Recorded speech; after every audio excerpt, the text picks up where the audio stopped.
Sorry. Hello. Welcome to the 12 Stages of Healing Masterclass. If you are watching on the replay, hello to you. If you are with us live, then hello. Today, I wanted to know how you guys are doing. So if you want to use the chat, you can go ahead. If you want to take yourself off mute, you can go ahead as well. And I'll let people in. As they are asking to join, because I believe some people said they would be late as well. So, 12 stages of healing. It has been a while since we've done the 12 stages of healing. I think it's actually been years. Oh, here comes some more people. All right. Hello, welcome everybody. If you want to let me know how you're doing, how things are, what is happening in your life, intense emotional ride lately. Okay, I understand that. I am here with you. Then you can let me know in the chat. Yes, so let's get started. We're all going to take a collective deep breath, couple deep breaths. There's going to be some breathing exercises that we're doing today. We're going to be doing stage 1 of the 12 stages of healing. But right now, let's just breathe in, take a deep breath in through the nose.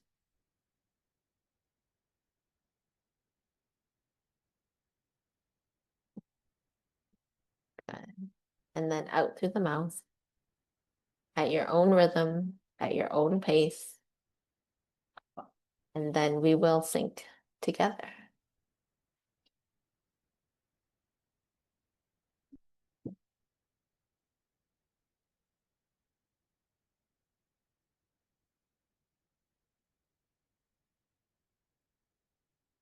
Good. Bring yourself to the here, to the now, to the present moment. Let go of any distractions. Whatever is no longer serving you in this moment, breathe it out of your body. I always, every time I decide to do a masterclass, so every month I decide to do a masterclass, and I pick the topic a month in advance so that we have enough time to let you guys know about it. And so the 12 stages of healing, it just popped up. It's been years since I've done this class, and it's very aptly timed. The last week has been a very intense emotional ride for me as well. My mom has passed away last week, as some of you guys know. So it has been times of the greatest, let's say, gratitude. There's the most immense amount of gratitude, and at the same time, profound sadness and grief. So I am harmonizing and sitting in both two spectrums this week. And of course, the 12 stages of healing comes up in this moment. Life has the universe and life, spirit, God, source, whatever you want to call it, has a unique way of working. So the 12 stages of healing it was invented by Dr. Donald Epstein. He's someone I've studied with for quite a while. And his work is quite revolutionary. And the 12 stages of healing refers to different states of consciousness. And you can pass through any of these states at different points in your life. Once you know the states, you can observe where you are on your journey. And the thing is, there isn't one state that is more or less better than another state. Okay, they're just simply different levels of consciousness. And some of them you will visit time and time again. Okay, and it's also a big circle. So when you go to from stage 1 all the way through to stage 12, you can also go back to 1. Because in 1, there's a lot of discovery, a lot of learning. So let's say you go and you want to learn a new language. Well, you're going to be in stage 1 because you don't know how to speak the language yet, right? So there's going to be a learning process in it. And so you go back to stage 1. Now, once you've visited all 12 states of consciousness, just because you go back to stage 1, it doesn't mean you start with a stage 1 consciousness. So every time you go around the circle, you change a little bit. And so you become another version of yourself. And it's with that version of yourself that you go through the stage. So you can mix through the different levels of consciousness so that you can experience, although you're in a certain stage, you experience multiple levels at the same time. Okay, so there will be a stage one consciousness. It's called suffering. It's called disconnection. It's where we start. And again, if the names of the stages, if you feel something in it, that means there's a piece for you there. Because I've worked with some patients and who say, I don't like the word suffering. Okay. What is it about the word? If we said it in another language, if we said it, would you have the same attachment to the word? Right? It's a name, it's a title. And if there's something in it that goes, oh, I don't like it, I invite you to go into that, right? To say, what is it about? What is my meaning of suffering in that I can't experience this? And most often, when you have a certain reaction to a stage, it's the stage that you need to do the most. Okay? So the stages of healing refers to different states of consciousness. There's also a book called The 12 Stages of Healing. So if you would like, you can get that off of Amazon, and you can learn the different stages as we go through or as we talk about them, because we don't have time to do all 12. It'll take all day to do all 12 of the stages. Some of you have already done it with me in different forms or with somebody else who does the 12 stages, but it does take a while. So 12 stages are states of consciousness. And although the application is to healing, you can apply it to your relationships, to finances, to different areas of your life. It's when you go through all 12, it's states of transformation. And because we are talking about healing, this is the lens with which we are using, but it doesn't stop you from seeing it in other areas of your life, depending on what is coming up for you right now. And the underlying principle of this 12 stages is to accept where you currently are and to fully experience the experience. Again, no one stage is better than another. It is just, where am I in this moment? And you celebrate, hey, I'm in stage one. Yay, this is where I am. This is where I need to release some of the energy. So each stage, what it does is it helps you, there's an exercise associated with it. It has a certain breath pattern, a certain way to connect with the energy to bring about the consciousness of the state. And it helps you to reconnect your body and the experience that is happening. Okay. And the concept is, it's centered around the notion that you are not broken and you do not need to be fixed. You're not a thing, right? Like a plate. You can break a plate. You are not broken. What we need is reconnection. So if you're driving, I've said this one multiple times, scenario, but let's say you're driving and you're talking on the phone on Bluetooth, so it's okay. And then the phone disconnects. You don't launch your phone out the window and say, all right, it's broken. I need a new phone right now. You just go, okay, I probably disconnected. I'll call again from another spot. Maybe I'm out of the cell phone range, tower range, whatever it is. You just call again and you reconnect. That's the same with our body. In areas where we have tension, in areas where we have spinal distortion, where there's pain, where there is symptoms that are speaking to you, they are all calling for reconnection. And that is what we are going to do with each of the stages. Okay.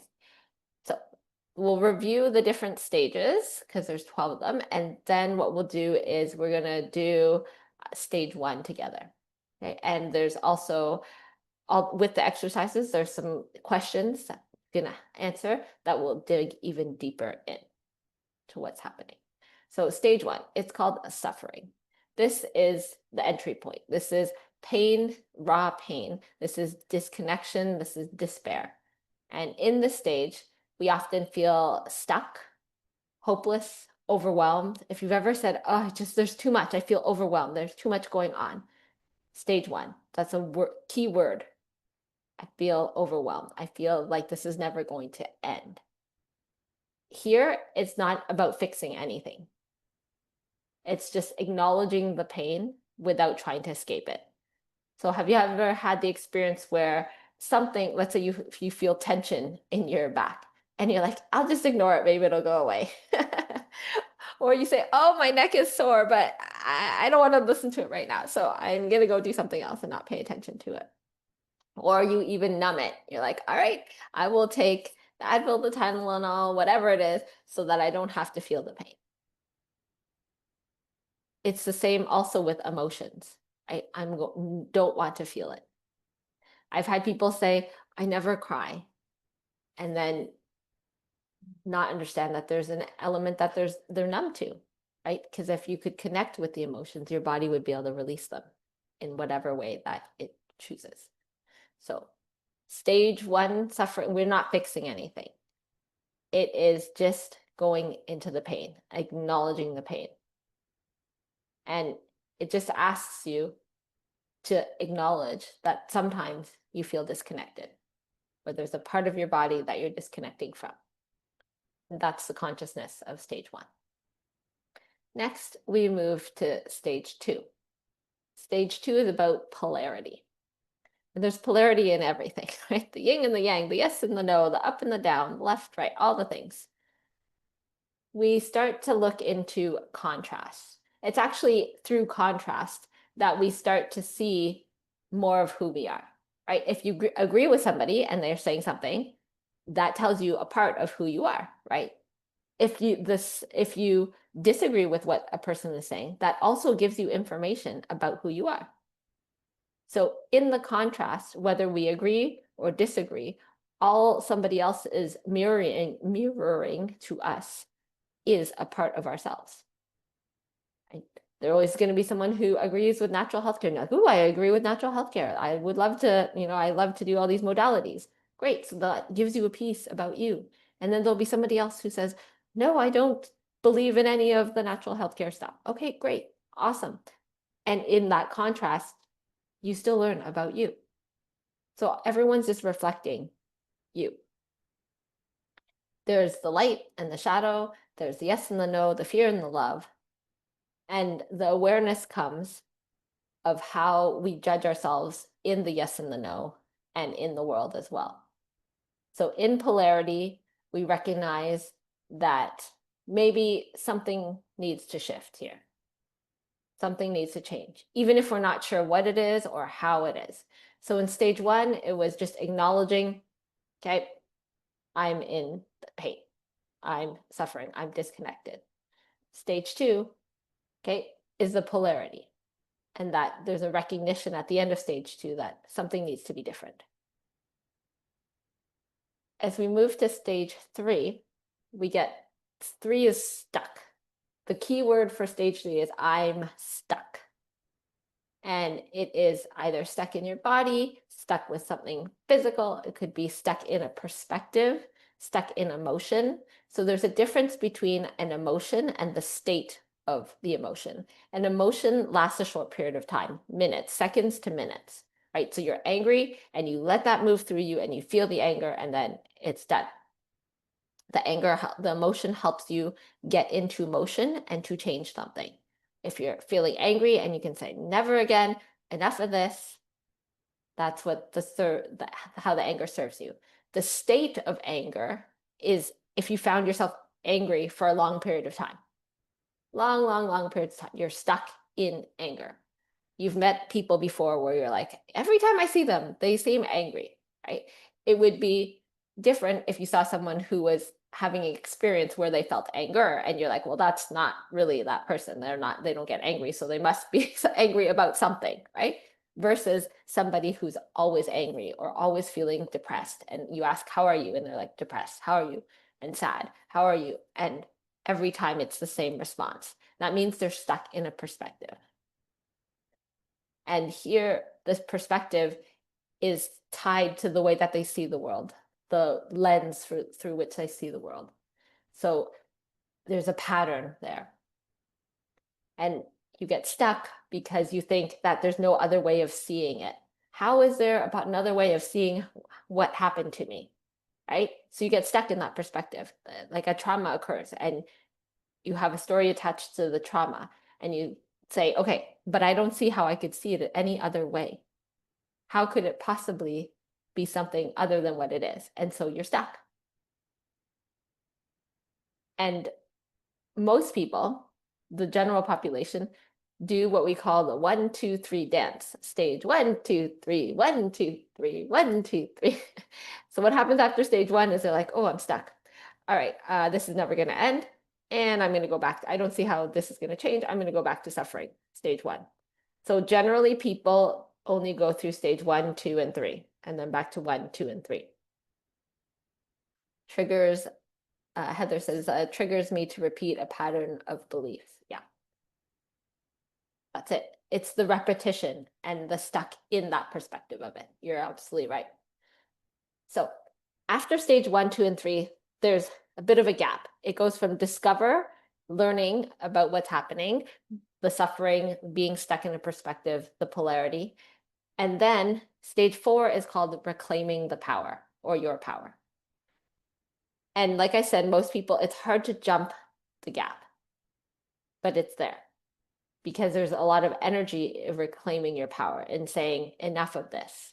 I deserve more than this. That's the energy of stage 4. It's into transform. It's change. It's saying, I can change, do something about this. And that's a big shift in energy of consciousness. So that's why it goes 1, 2, 3, and then a little bit of a jump, and then 4, 5, 6, 7. Right? So in stage 4, it's called reclaiming your power. It is characterized by reclaiming your agency, emotionally, physically, mentally. Instead of blaming, in stage 2, there's a lot of blaming.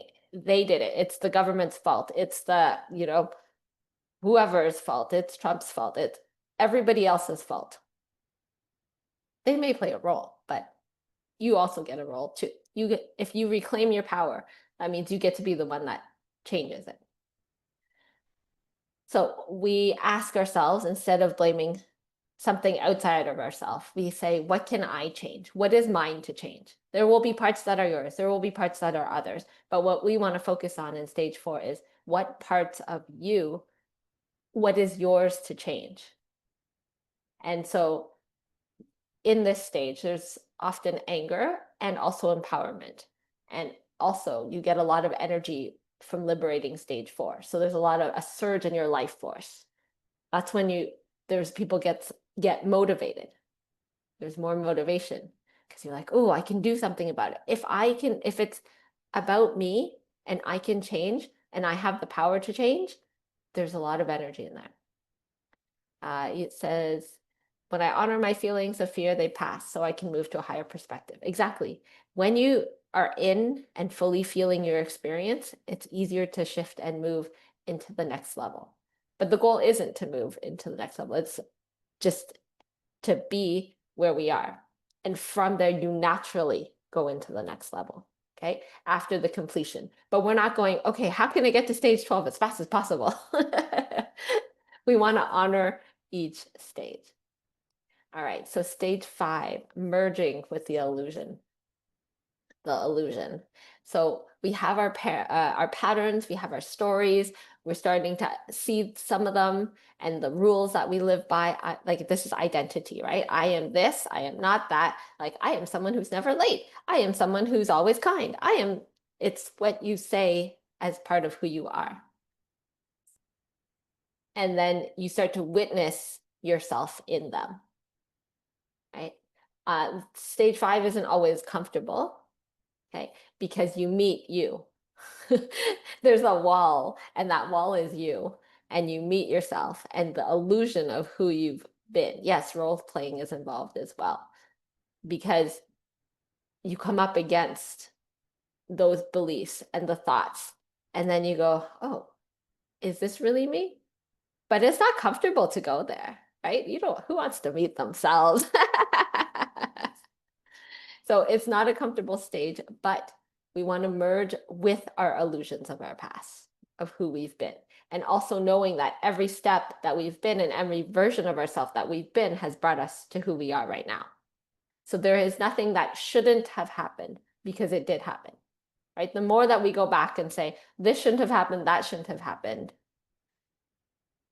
the more that we stay stuck.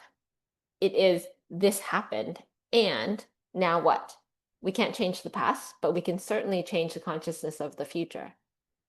Right? So the pattern is recognize where we've been, recognize who we've been, have grace for that version of us, and know that with what we know now, we can move forward and we can change that. Stage 6 is preparation for resolution. So it's about being ready. You got to get ready. If you're going to run a race, like a marathon, or I need to get ready for a marathon, I can't run it without it, but there are people who have been able to. So in a marathon, there's a preparation that needs to go. Something inside of you begins to stir, and you're like, oh, something is coming. I'm getting ready. I'm prepared. I don't know what it is, not sure what's happening, but you're like, something big is going to happen, or I feel it. That's the energy of it. I'm ready for it. I feel it. There's still a bit of struggle. Like, what if your fears still pop up? What if this happens? What if that happens? But there's less resistance to doing it.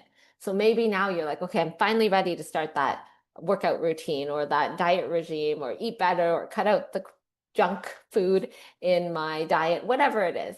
You're preparing for a breakthrough.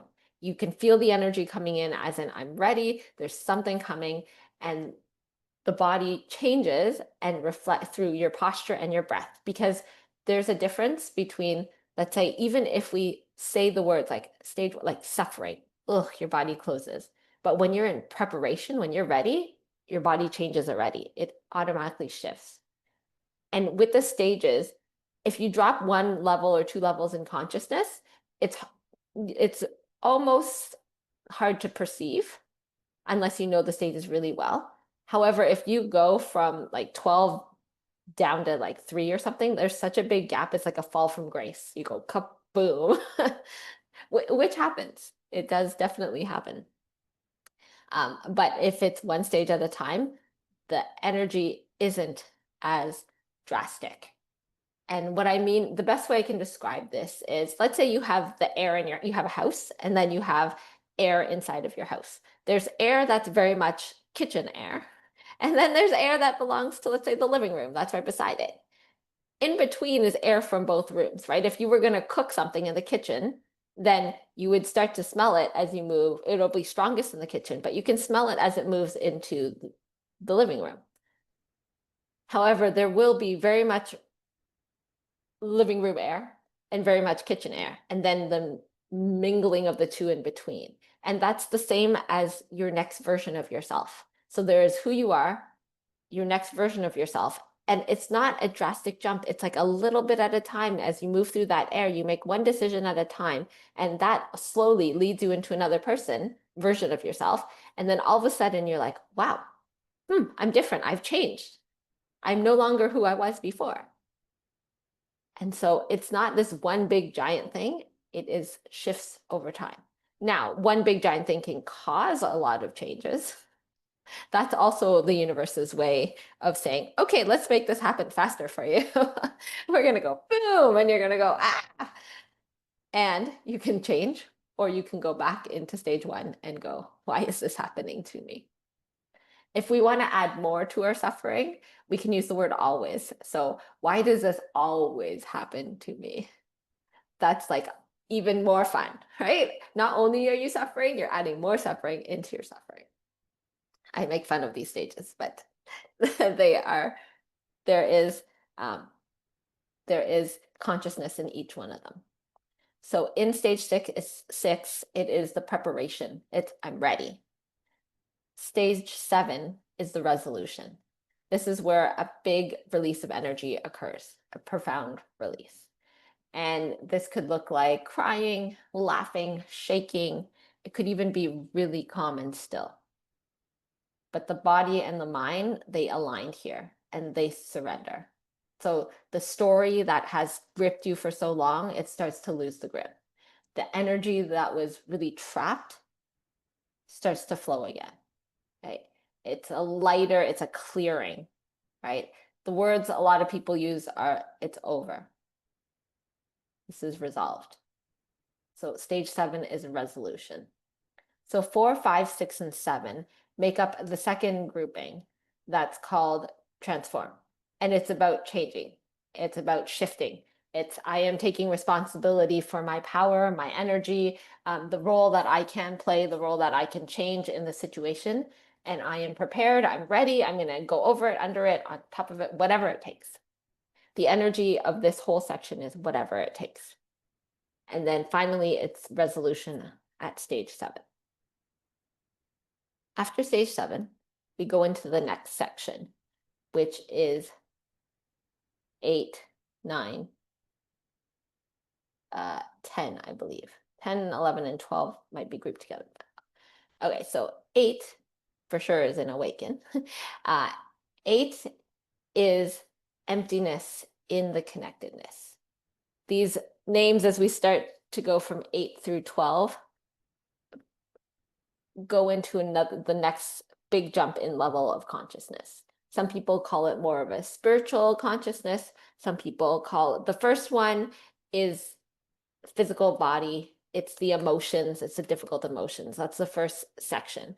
And then it becomes more of the mind, right? As we move into the beliefs, as we move into the illusion of ourself, the identity. Now we're moving into more of the spirit realm. So in stage 8, there is emptiness. It's often described as silence, where there's no story, where your mind that's used to going a mile a minute, it doesn't mean it's silence, but so for some people, they feel it as silence. And for others, they feel it as there's a space, there's a gap between some of the voices. It's not as loud, or you're not hearing them. Yes, awaken. Yep. Uh, you're right, Heather, it is awaken. So stage 8, silence, connection to something beyond the mind, beyond the thought. Okay. There's spaciousness. There's possibility here. That is in stage 8. Yes, you put the stories aside, exactly. A lot of people, they say it's so peaceful here, or there's like, I'm being held by something greater. Stage 9 is called the light behind the form. So now in stage 9, there's an awareness of energy. There's a conscious awareness of the consciousness and everything. The body stops feeling only like a solid object, and it goes into more fields of energy, fields of light, if you wish. Right? You might begin to experience yourself and others not through words, but through vibration or through your essence. Again, different people have different names for it, but it is, I am connected in another way with others and with myself. There is more to me than just the body. That's stage 9. Stage 10 is the ascent. So it is where the monks speak of when they talk about like enlightenment. It is the peak of the tower or the mountain. It's where like gratitude, joy, inspiration. It is one of my coaches calls it the God zone. It's a zone where miracles happen, where you have access to creativity, where anything is possible. It's like life is full of beauty and joy. And there's like an upward spiral of growth. And you become someone that co-creates with life instead of reacting to life. There's the reaction to life is happening to me, life is happening for me, and I happen for life. This is where your purpose and your passion are ignited, right? Oneness, exactly. It's very light. A lot of people love stage 10 because it's such a great place to be in. Again, though, not one is better than the other. It's just, who wouldn't want to stay in gratitude and joy and inspiration, right? Stage 10. And then comes the descent, because when we go up, we come down. Descent is stage 11. This is part of the integrate. section. So there's discover, where we're learning. There is transform, where it's like, I'm going to do this. And then there's awaken. We're like, oh, I'm just being. Oh, wow. It's so nice to be after after this doing and after conquering and after getting to the other side of, oh, I'm being, I'm enjoying. This is great. Uh, Stage 11 is descent. You come down to everyday life, not but, and with a higher level of a consciousness coming from above down instead of below up. Right? You descend because we are in the world, right? So we want to return to our daily life, and yet with the knowledge that we learned along the way. So you bring your light, you bring the inspiration, you bring the joy, you bring your gifts into the world, into your relationships, into your work, into the community. And it becomes an integration of your spirit into matter. It's where we have that sacred act of service and embodiment, being in the body and also being able to serve. Then the last stage, as if there's not enough to remember.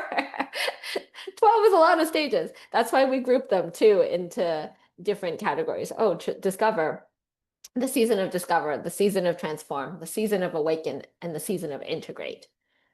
It's easier to break them down. So stage 12 is about community.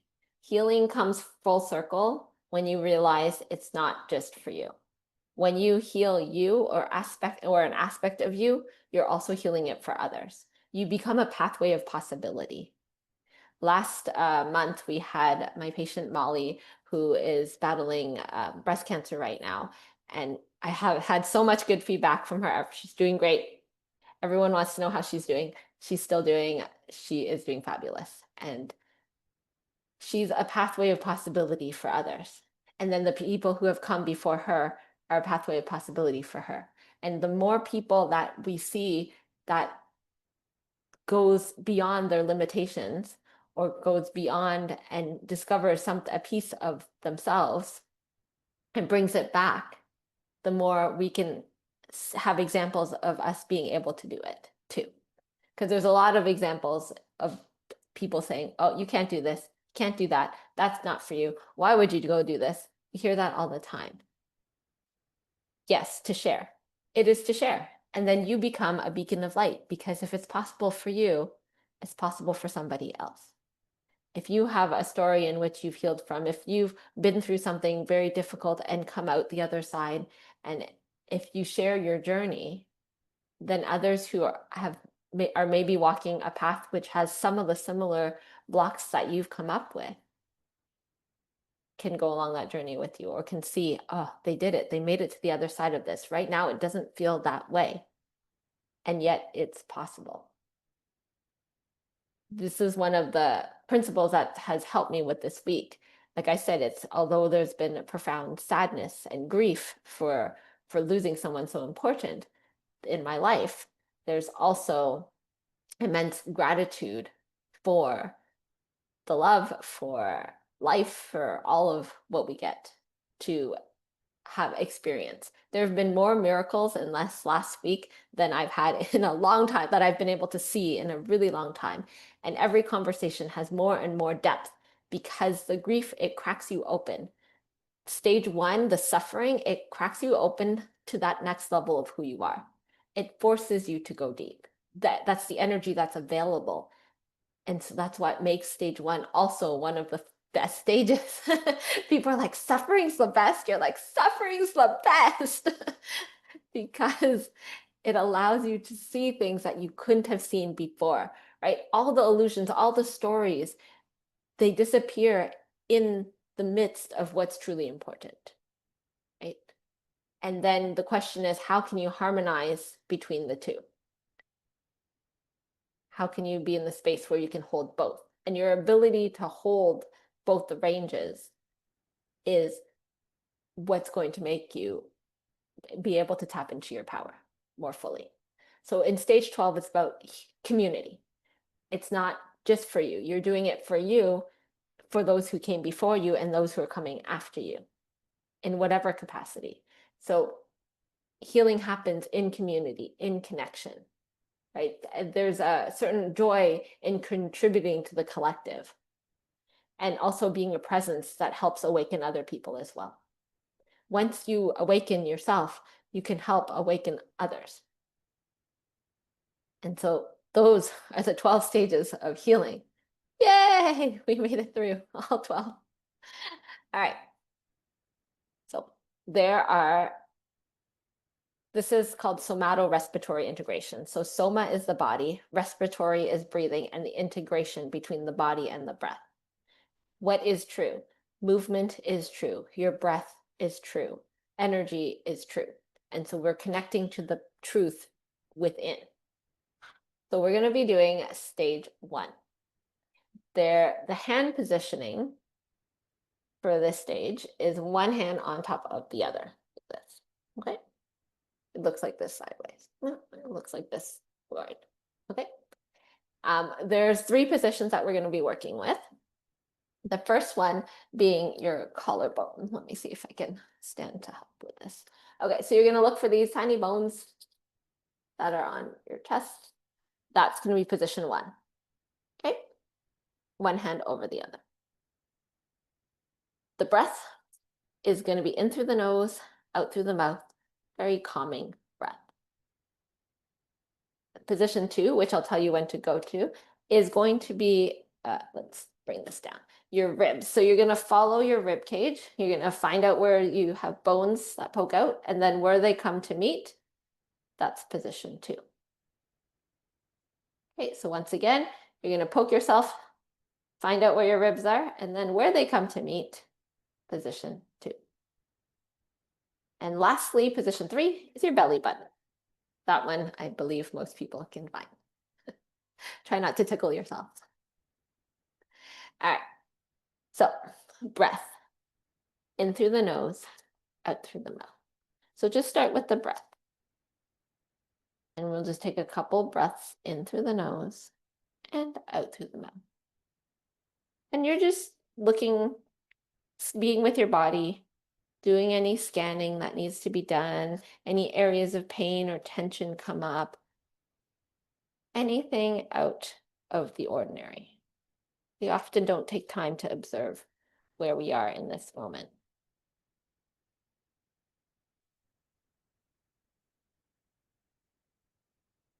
So when you're ready, you're going to place your hands one on top of the other in position 1.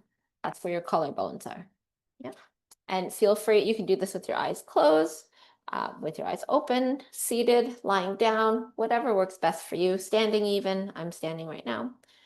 One hand on top of the other. And what you're going to do is you're going to try and bring your breath underneath your hands.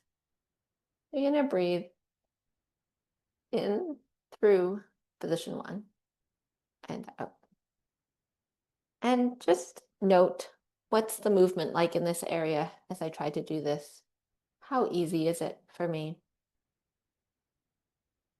If you are one that's really good at feeling energy, what's the energy like here? And the breath again is in through the nose and out through the mouth.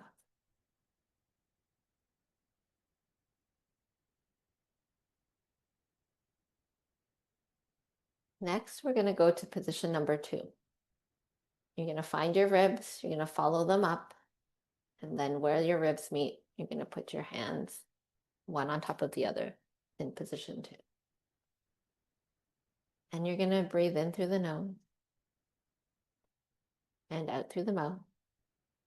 And you're going to try and move your breath where your hands are this time in position 2. And just observe, how easy is this area moving? What is my breath like here? What does the energy feel like?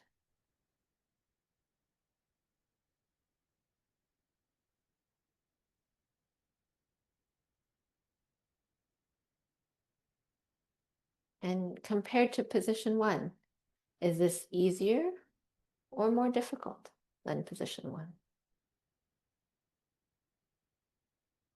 Do I not feel any difference between one or the other?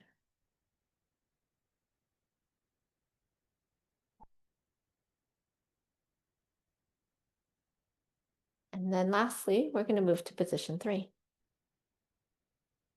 Same thing, it's over the belly button, one hand on top of the other.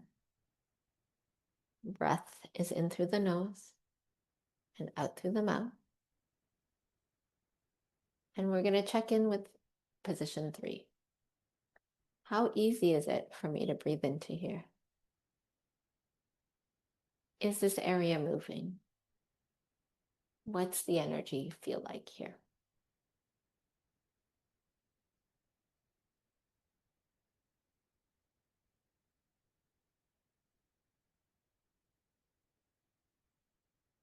Compared to the other two, is this easier or more difficult?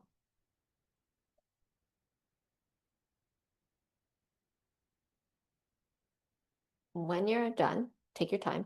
You're going to put your hands on, bring your hands to your side. And then I want you to pick one area that was more challenging for you and one that was the easiest for you of the 3. Anyone you wish.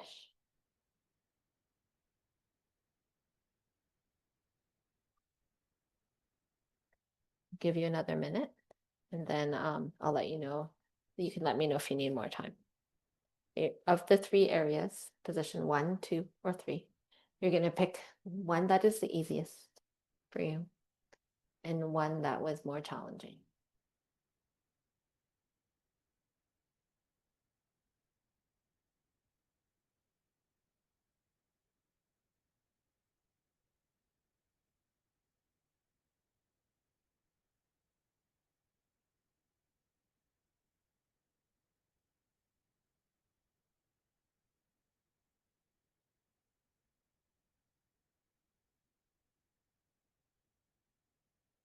Does anyone need more time?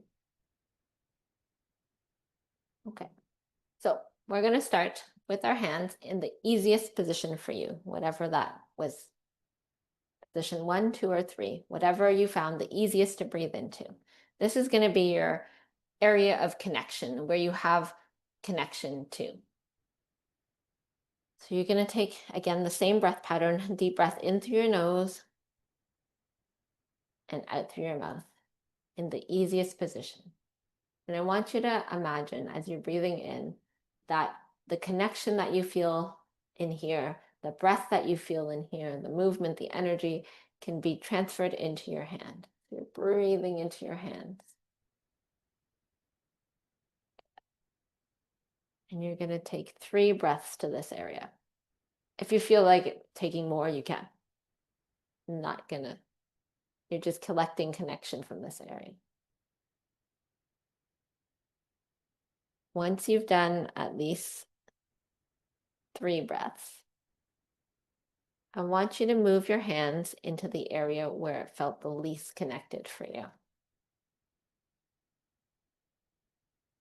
And then you're going to breathe into your hands here. Good.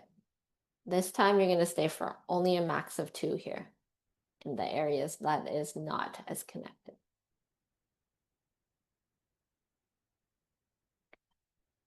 Same breath pattern in through the nose, out through the mouth.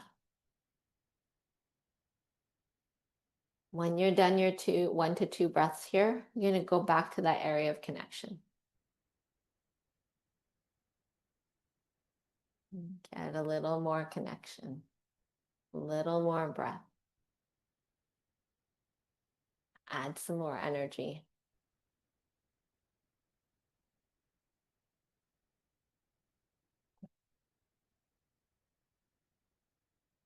Take as many breaths as you would like into this area.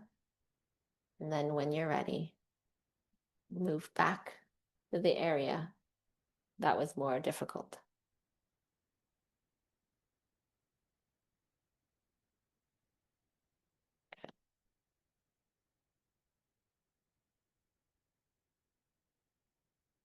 And again, stay for 2 more breaths.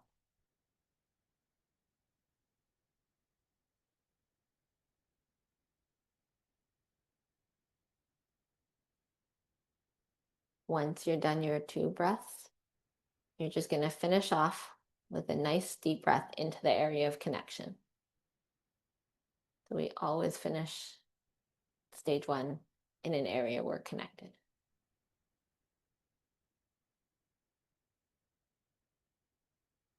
And when you're done, you bring your hands to your side. You just observe what's different now about my body, about my energy, about my breath. What's happening in the area that was not as connected.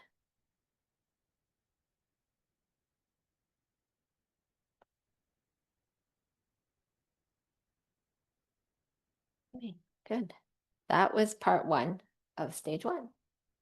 And now we're just going to do part 2. It's not as lengthy, but we're going to once again start with a couple deep breaths from the area of connection. So get your hands on the position that felt the best for you. It might be even harder to distinguish now, but go with what you had before. And spend 2 breaths in here, collecting the connection of the energy, the breath, the movement from this area.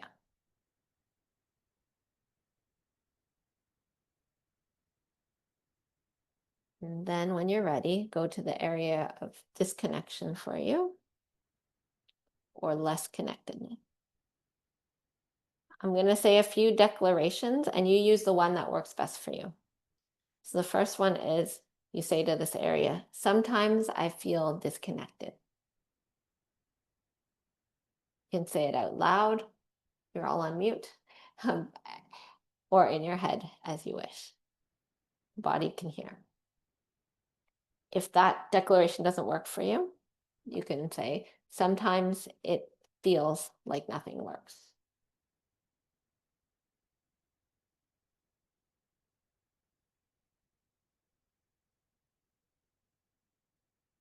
Another declaration, sometimes it seems like it's never going to end.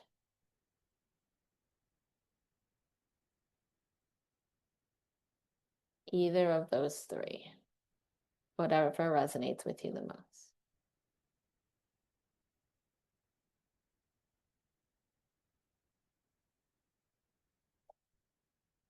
And then when you're done, just finish with a couple breaths in your area of connection.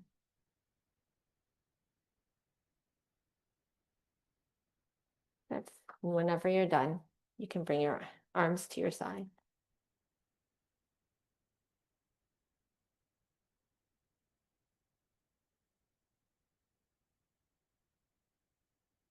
And when you're ready, open your eyes. Come back to today. Come back to now. And let me know, what was your experience? You can type it into the chat, or you can take yourself off mute if you'd like to share with the group.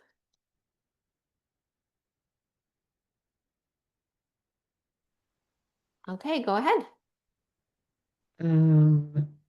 Yep, we can hear you. Okay, when I went to, in the last cycle, when I spoke, it seems like nothing is working, or you'll never, I forget what the hell I said, but I could really feel my emotional pain, like my feelings in that they surfaced all of a sudden. Yeah, they surfaced that feeling by speaking that message. It woke up that feeling that I was feeling a few days ago. Beautiful. Amazing. Yeah. Did the declarations make more of a difference, or the breathing Yes. into it before? No, it was the declaration. Okay, excellent. And that's something good for you to be aware of too, is that you might need to speak what you're feeling out. And then your body, well, hears it again from your ears, right? Okay, anyone else?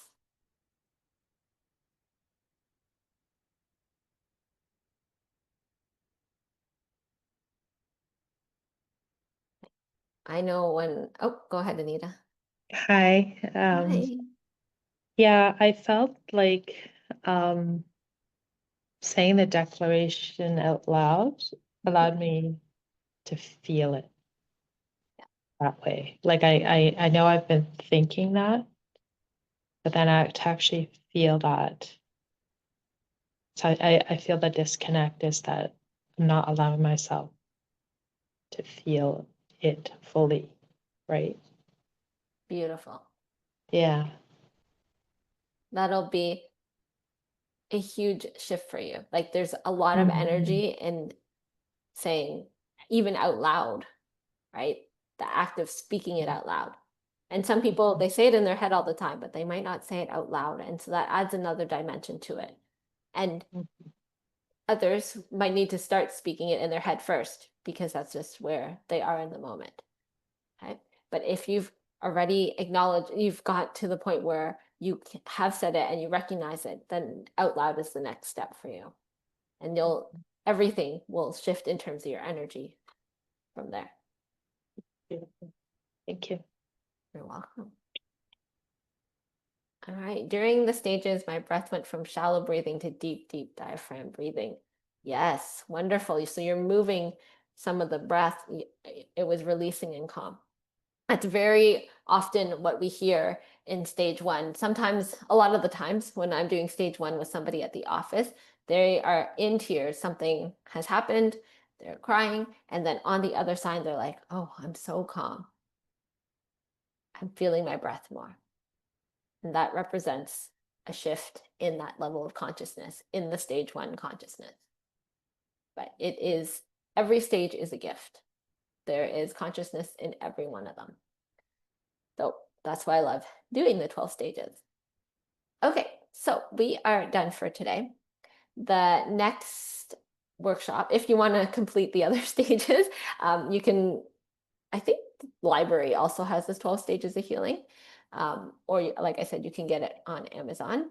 I believe Donny Epstein on YouTube also goes through some of the stages. He is quite the character. So it is definitely interesting. You should for sure watch it.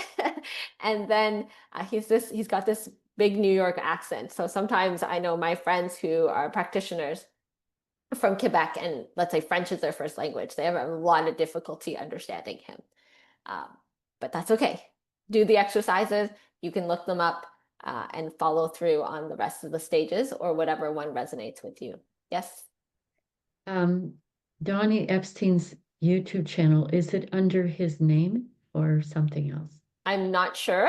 When I looked on YouTube for different stages just to make sure some of them were there, he came up as doing them, Oh, okay. So I'll as just walking you through it. Yeah, so just 12 write stages. stage 2, 12 stages of healing into YouTube. Oh, okay.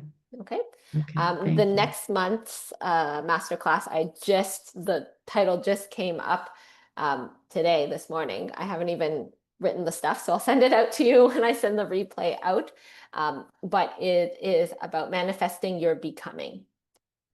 So a lot of the times we try and manifest a goal, like I want this or I want that to appear. Like I want $1 million to appear in my bank account or whatever, the goal. I want to win this. I want the next job. And sometimes we get disappointed when it doesn't happen. However, if you're manifesting your becoming your highest and grandest version of yourself, that every experience is for your becoming. It leads you to it. And so, yes, ego-driven goals. And also sometimes goals are also good to have. It's just when they don't manifest the way you want them to or in the time that you want them to, we are attached to that. As opposed to are becoming, which every experience leads to that because you're learning from whatever has happened. Like if the universe says, nope, that isn't for you because it's for somebody else and you didn't get it, it still brings you closer to your becoming. So that is what we're going to be discussing next month. It'll be fun. So I hope to see you guys then. Thank you so much. Those of you watching on replay, hello, and we'll see you next time. Bye.